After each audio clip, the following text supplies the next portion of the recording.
Now Voyager, a poem in 4 parts. Part 3, I'm Stanley Pacion. Allow me to continue.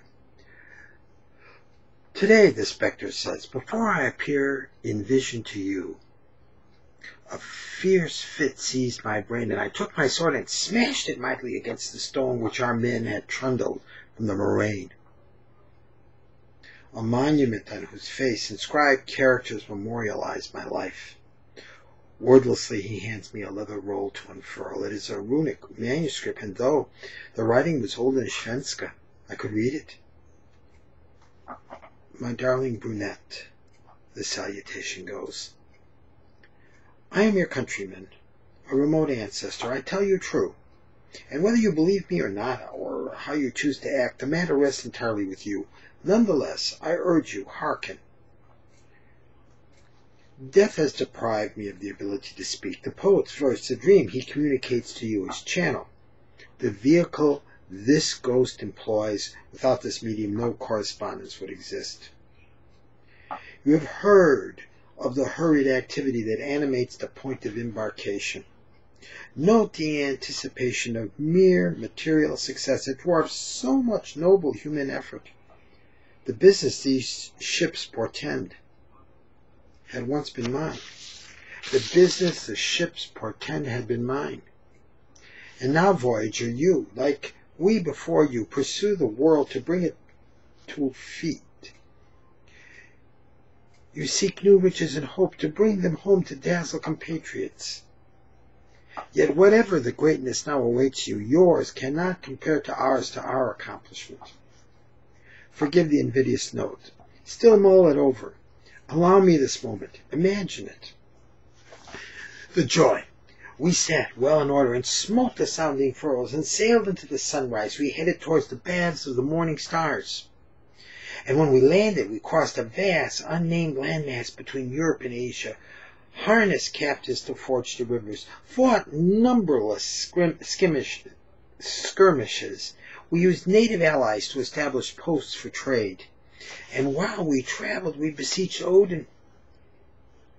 O Father of fathers, O All-Father, soak us in the blood of enemies, and let its stenches increase our fury. Help us to violence. O great guide, guide us to kill any whom would defy us. The greater bloody smell that filled our nostrils, the more the madness drove us to fight and conquer. And when we lit the funeral pyres made from the ships of our current travel and burned the bodies of our fallen comrades, into the heavens that await the warrior, our hair became matted thick. We were crowned with the ash of the departed. In the smoke from those fires, we breathed in the spirits of heroic conquest. We were men of prayer and momentous belief. Utterly we turned our will and we turned our lives over to the care of Father. We founded Kiev, established the thrones that became the royal house of a great nation, all the way from the soil of Stora Elverit. We crossed the Bosphorus and battled foes on the plains outside Byzantium. Our work was in the employ of Oriental emperors. We had vanquished the expanse of land. We ruled from Baltic to Black Sea.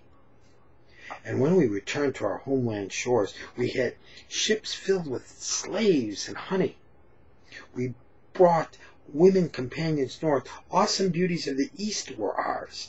We stole the horses of the Hungarians and the Czechs. Our hulls bore bags upon bags of gold and silver coin, and were heaped with all variety of fruit. Our ships returned laden with pelts, fur against our winters. We had returned home rich beyond measure. Now I am but a shade, truly a ghost of former self. No one need tell me how great the events, how the gravestone script commemorates the immortality of your ancestors' deeds and mine. Yet nothing matches the warmth of memory. My dear wife's body lay in bed, her sleeping next to me.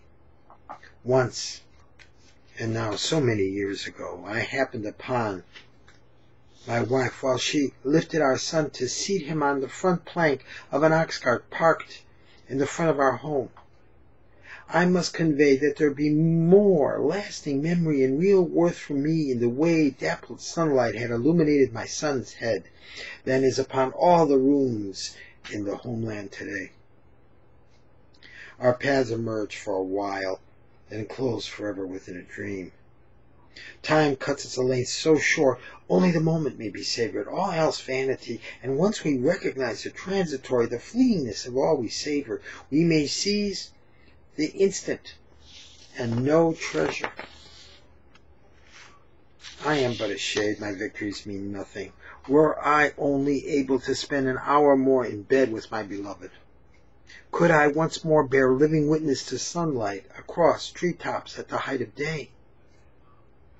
If only it possible to play, to tumble, to crawl along with my toddler son, were we to have opportunity for our knees and our hands to be upon this earth once more. Goodbye, sweet woman. Goodbye. Farewell. Farewell. Remember me.